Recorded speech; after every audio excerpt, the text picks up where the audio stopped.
All right, we're back. We got a little extra background noise. My son wanted to join the podcast, so okay. Shh, hey, no running around here. Okay, here. You want to be? Look, come here. Turn around. You want to be on the cameras? Come here. All right. Okay, say hi. Be quiet. See, look, that's you right there. You see? Okay, you have to be quiet. So, in that time where you got sober, and was there something that triggered you getting help with like therapy and stuff like that? Yeah, it was my wife really, because it got to the point where I was I could not communicate, bro. Yeah. I could not talk. She wanted to talk to me about certain things, and I would just shut down, and I couldn't talk. And she kind of was like, she kind of almost, she kind of gave me an ultimatum, like, if you don't get some like serious help, she's like, this ain't gonna work, Right. And I was just like, me thinking, like I can figure this out on my own, like I always did, and like that's when I said, like, even though I was clean and sober, and all that, like I thought that was like, at one point in my life I thought that was it, bro. Like Yeah. I could do that, I'm good. Yeah. There's nothing else to fix. Yeah, yeah, exactly, essentially. And that's when I realized after all that, I'm like, well, dude, that's when I started looking at like that aspect of it. I was like, well,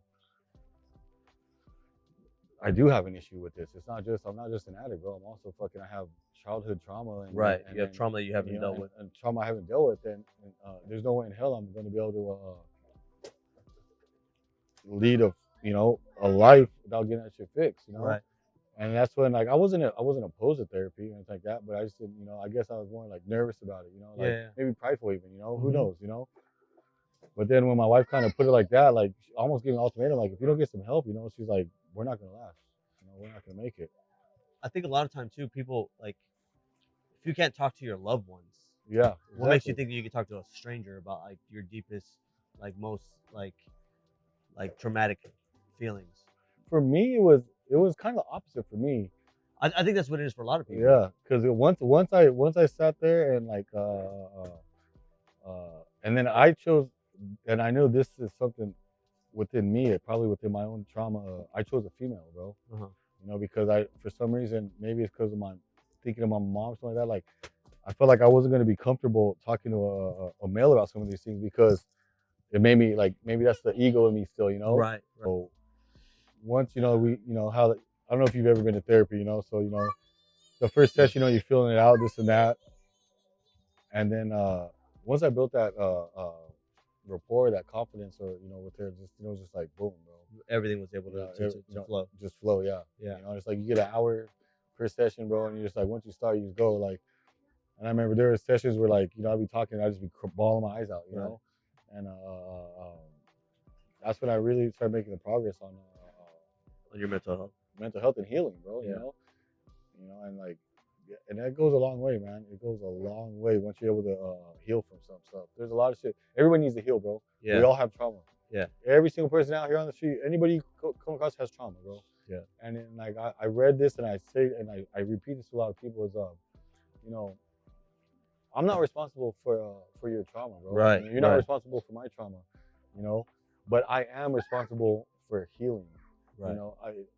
It's not fair for me to dump my trauma and my stuff on you, or my loved ones.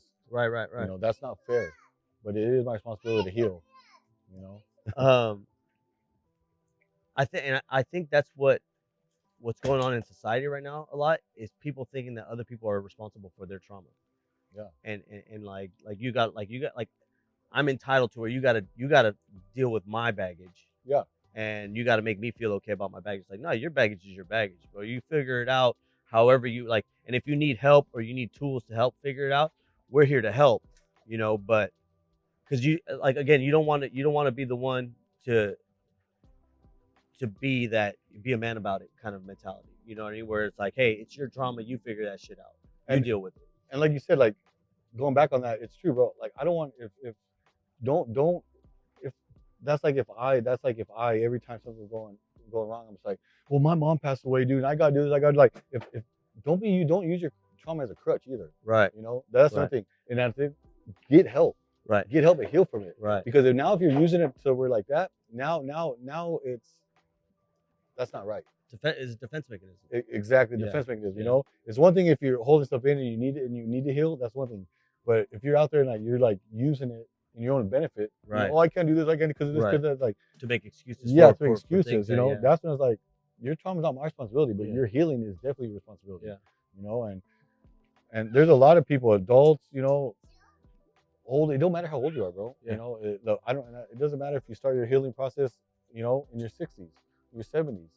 You have to start it sooner or later, dude. Or you know, that's a hard life to live. Right. You know, I'm glad I started as young as I'm only 40, and now I can work on this for the rest of my life, you know, and live a way more manageable life.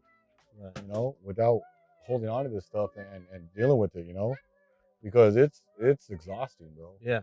It's fucking exhausting, you know, and I know a lot of people that do it, and that's why I'm an advocate now for mental health and therapy and all that, dude. Like, get help, bro. Talk to somebody. Right. Don't hold that shit in. That's being a man. Yeah. Like, you want to be a man, bro? Get fucking help. Go to therapy. One thing that one of the things that made me realize, and brought up a bunch of like, I don't know if it was trauma or emotion, but just a bunch of emotion that I clearly have been suppressing, was having my son.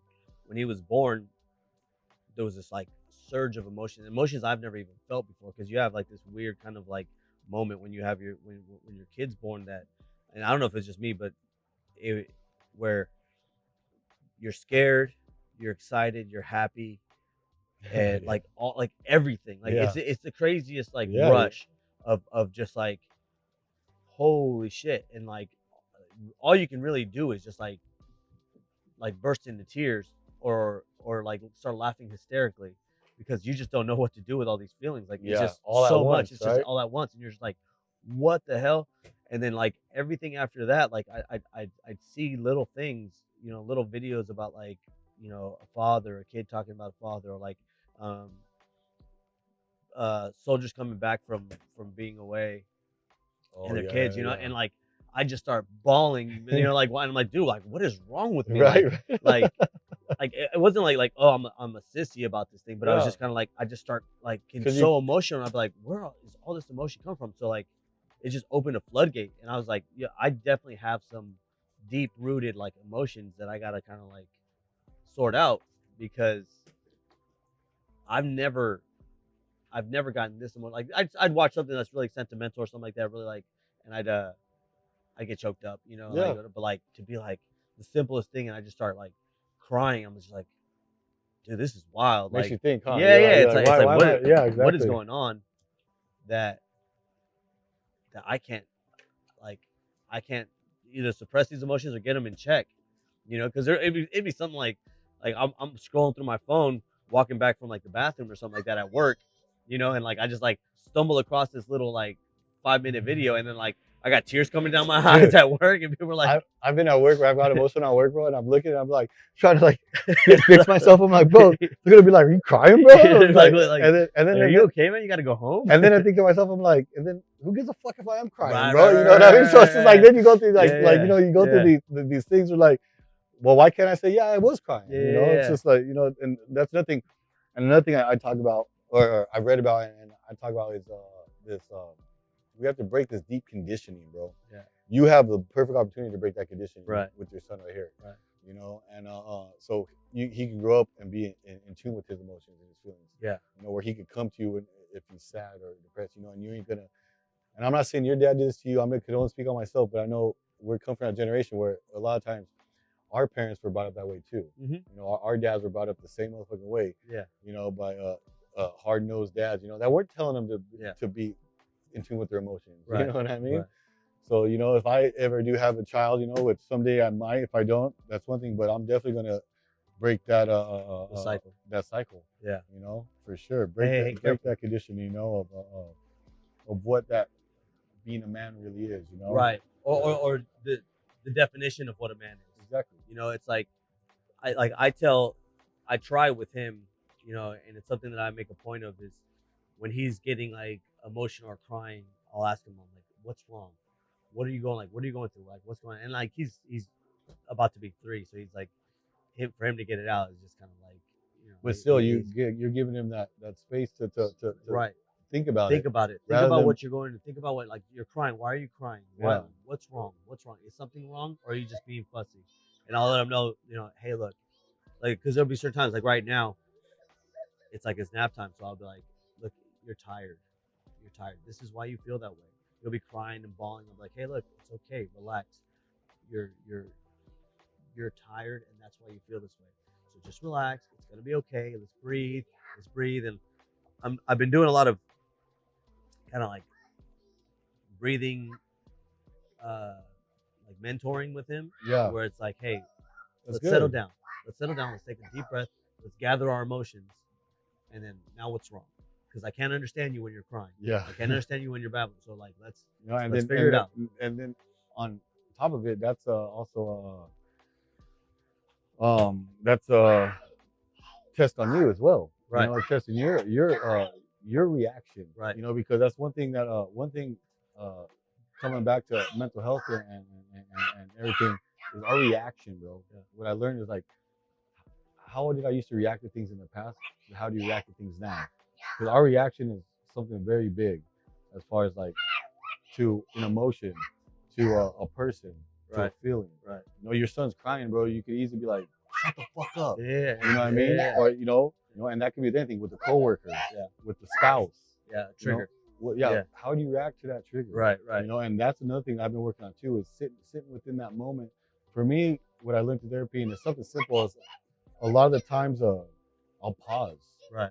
Before I wouldn't pause, I would react. Yeah. You know, snap. But that is the reaction is big. Yeah. The reaction to everything now. He's been my biggest challenge to my patience. Oh, like absolutely. Right, he wants to go outside.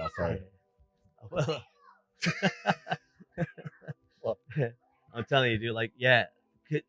So growing up, my dad would be like, "What? What do you want?" You know, like quick to, and I have that in me instantaneously. You know what I mean? Like, especially when I'm stressed and I don't even realize I'm stressed. You know, like I just kind of like I'll be in my head a lot, quiet. You know, and then like my wife will ask me something. I'm like, what?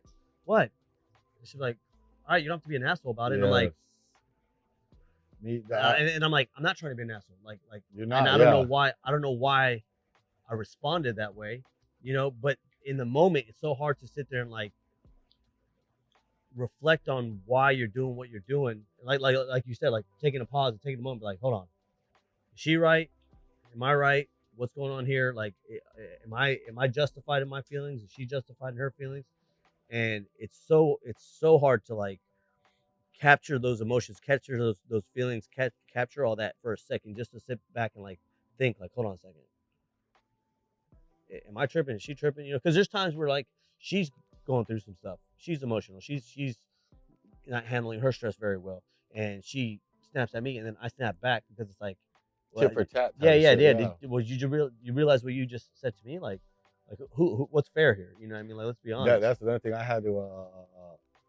That's big, bro. See, that's a big topic right there as far as communication, especially with your spouse. It's so for me, a lot of things I had to realize is like, there's nothing I can do about my wife. Yeah, how she feels, what's she going through. That's really all on her. Right. The only thing I can't control any of that. The only thing I control is me. Right. I can control my actions to her. I can control the way I respond. You know, I can control how how I communicate to her, because regardless if she's mad at me or she's mad at something else, whatever, that's on her to fix that. Right. There's nothing I can do. There's nothing I actually can do for her. Right. But I can control me. Right. I can control my actions, how I respond to her, help, hey, are you okay? You know, this and that. You know, because if I think she's mad at me, even if she's mad at me, there's nothing I can do about that. Right. I can't tell her not to be mad at me. Get over it. I can't tell her to get over it. Yeah. If she wants to be mad at me for a fucking week, she'll be mad at me for a week. Right. You know, and I gotta be okay with that. Right. You know, and there's another thing I had to work on, dude, and talk to my therapist is, you know, that voice inside your head, your self-talk, whatever you want to call it. Mm-hmm. I didn't realize this for so long. And another thing is self-love, dude. Yeah. I realized I went through years and years and years of my life not loving myself, bro. Beating yourself down. Yeah, just beating myself down. Like I didn't love myself. Yeah. I didn't even know what self-love was. Yeah. You know, and looking back on it, I'm like, I didn't love myself, you know, and that's, it's scary to say that, bro. And it's almost like, damn, when I really think about it, but it's the life that I chose to live at that time, you know. Yeah. I didn't know how to navigate that, you know. But you know, you work on your self love, your self worth, and now like my self talk is a lot different than it was before. I used to have real negative self talk, bro. Like if I did something like, let's say if I got high, I didn't want to get higher. For let's say I did something, I'd always be like, "You fucking moron, you fucking loser. What the fuck's wrong with you?" Like that's how I would talk to myself. Right. I remember telling my therapist, I tell my wife that. I remember my wife was like, "That's how you talk to yourself?" Yeah. Like, yeah. She's like, "Really?" I was like, "Yeah." For as long as I can remember, that's how I talk to myself. Yeah. There's no fucking like, you know, there's no like nice talking to myself, bro. It was always like that's how it was all the time. Yeah. You fucking retard, you fucking moron. Like that was how I talked to myself. Yeah. And I'm like, whoa, like so now my self talk is a lot different, you know. A lot more positive. A lot more positive, you know, like my wife put me up on like affirmations and shit, you know, and like you know, like that's your works, you know. Yeah. Loving yourself, bro. Like I don't know how much I could stress that enough. You have to love yourself. You know, and it's like self-love comes in different forms, you know. But it's just, you know, reassuring yourself that you're there for yourself, that you care about yourself, you know, knowing that you're making the right decisions for yourself. You know, because when it all boils down to it, bro, there's nothing you can do. There's nothing you can do for anybody else. You can only work on yourself and be the best positive you, and then that will translate to how you are towards everybody else. You know, because I think we have this big thing where like, I want to help them, I want to do this for you know, it's like there's ways to help people, but if you aren't right with yourself, that's never gonna happen. Yeah. You know, and I think that's the thing that I didn't understand a lot of, you know. You hear a lot. You hear people say, you know, treat people the way you want to be treated. Yeah. You know, and I always tell people, I'm like, I live by that motto. That motto is, you know, treat others the way you want to be treated. And the way you show me, the way you treat me shows me the way you feel like you want me to treat you that way. That's how I interpret it. You know, so it's like if you come up to me and you're an asshole about something, it's like, okay, if you're gonna be an asshole to me, then I'm gonna give you that same energy back. You know, but when I first meet someone, when I first talk to someone, I give them the utmost respect because that's how I want to be, you know, received when I first meet someone. I'm gonna give them the utmost respect, and hopefully they give me that same. But the moment you start giving me that gives me feedback to where like, okay, that's how you want to be treated. You want to be smug, whatever it may be. But going back to what you were saying, I feel like when people treat themselves so poorly, like that's what the I'm way saying. you talk, it makes sense to where why somebody would act that way. Yeah, like like you said, like treat people the way you want to be treated, right? And that, I completely agree with that. But also, see how you treat yourself. See how motherfuckers treat themselves. Yeah, you know, figure like, out how you're treating yourself. Peep that, first. peep that, like little thing. And it might not be the easiest thing to see at first. Yeah. But if you really focus and you see how somebody just treats themselves, right? You know, if you see someone treating themselves with love and kindness and all that, or you see somebody like that's really like, you know, a lot of turmoil, a lot of stuff going on, you know, then you might just say like, dude, you know, like they're not even treating themselves right. Yeah, you got to empathize, you know, with them a little bit. Exactly. You know. Yeah, for sure. That's wild to think that, because what you just said kind of strikes a chord with me, because I tell people all the time, you know, it's like there's not a whole lot people can say to me that's gonna like break me down or make me feel bad, because I say the worst to myself. Yeah. You know, it's like I don't like the person. Like I tell this to my wife and my friends all the time, where I'm like, I try my hardest to put my best person forward for you guys, you know, because internally, like I'm so like hurt and damaged and fucked up that I'm constantly an asshole. I have like shitty thoughts going through my head all the time, to the point where I gotta tell myself like, Jesus Christ, man, like fucking chill. You know, like my first instinct when I like talk to someone or see someone, it's like, shut the fuck up. Like who the fuck, you know what I mean? Like, or like say we're hanging out at a party and it's just we're friends or whatever, and then like this guy comes up and like wants to like make our acquaintance. It's like, hey, what's going on, guys? And I'm like, who the fuck are you? You know what I mean? Like, get the fuck out of here. You know, and then I gotta catch myself and be like, bro, fucking chill. Like, you know, this guy's just trying to be nice. Like, give him a chance. You know, but I'll never put that out. I'll never be that person. You know what I mean? Because I live by the treat people the way you want to be treated. I wouldn't want this guy if I walked up to be like, "Who the fuck are you? You know, Exactly. get the fuck out of here." You know? And that comes with coming. I always say, you got to go inward, bro. Definitely. You got to go inward, and then a lot of us, we're always going out, projecting outward. Yeah. You got to go inward, bro, and work, and all that shit needs to be worked Yeah. on and released, dude. For like sure. the fact that you recognize that. I saw they did a study where about negative self-talk, and they got a group of guys, and like say me and you were working together, right? And they're like, all right, sit down. We look at each other, like, all right, I'm gonna tell you what I would tell to myself. And then the guy's like, no, bro. Like, no, this is a nice guy. Like, I'm not gonna say that stuff. And like, why do you say it to yourself, bro? Yeah. You know what I mean? It's like, you think about it like that. Why would you break yourself down? Yeah. When you like, look, you catch yourself. You don't want to say it to your fellow man right here. Yeah. Because but that's what you're saying to yourself. To yourself, yeah. Like, and I was like, fuck, that's brutal truth right there. That's really brutal truth, because there are things where you're just kind of like, you're always going to be harder on yourself than you'll ever be on anybody. And I tell people all the time, I'm sure you feel the same way. I wouldn't wish my trauma on anybody. Yeah. My worst enemy, I wouldn't wish. Like I feel so like bad about like what I went through and how I went through it, that I wouldn't wish that on my worst enemy. Because it's like, nah, man, they don't deserve it. Like, they don't deserve that kind of like turmoil in their head, in their mind, that they can't escape. It's like you're locked in a prison in your own head, and you're sitting there just going through all that 24/7, and there's only so many things that can help you escape, and they're guilty pleasures a lot of times. I call that or their vices. Pleasure chasing, bro. Yeah, that's what I call it. Because you want to get away from that prison of your of mental, just kind of like purgatory of you just beating yourself up. And I remember my therapist would tell me too, I had to work on that. Like, we're our own worst critics and shit. Like, I'll be so hard on myself, bro. Even now I work on it, being so hard on myself. Like, I'd be in therapy, and like maybe there's something, she had me, I want to work on something, and then like early on with certain things, I was like progressing fast in my therapy.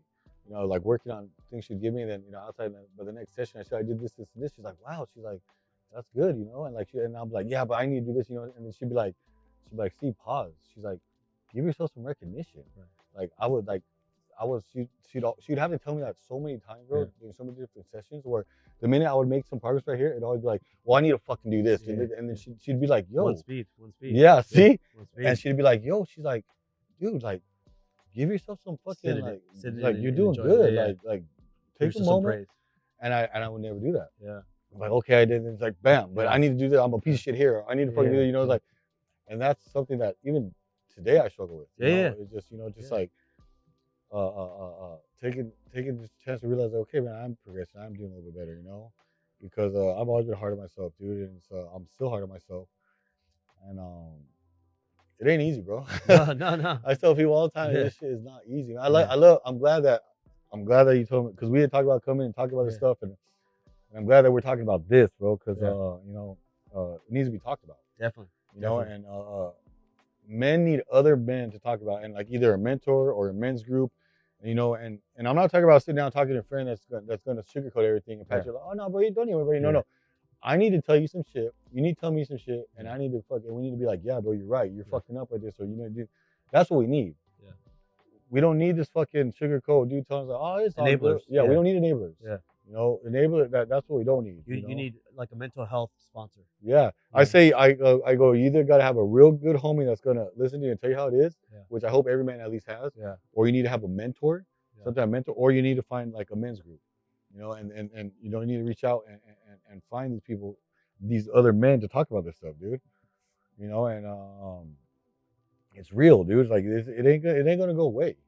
Yeah. And I hate to see.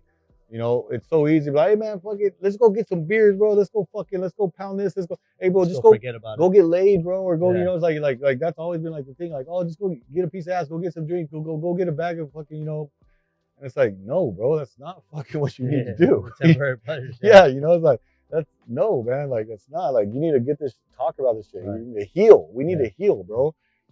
Like until you can start healing, shit ain't gonna get better, man. It's like that. give a man a fish, you feed him for a day, you teach a man to fish. Yeah, You know, exactly. He'll never starve. And that's the truth, you know. And it's right, and it's funny because after I did that little post that I did where you reached out to me, believe it or not, bro, I got so much feedback from guys, like just sending me a DM or just sending me something like, "Hey, man, you know, like a lot, dude, Yeah. more than I have from any other posts." Yeah. So I knew motherfuckers are listening. Yeah. I know that this shit needs to be talked about. Yeah. Like, right, that was proof right there. Yeah. A lot of guys reached out to me, guys that high school guys that you don't know, like different people, all walks of life, reached out to me, and I was like, wow.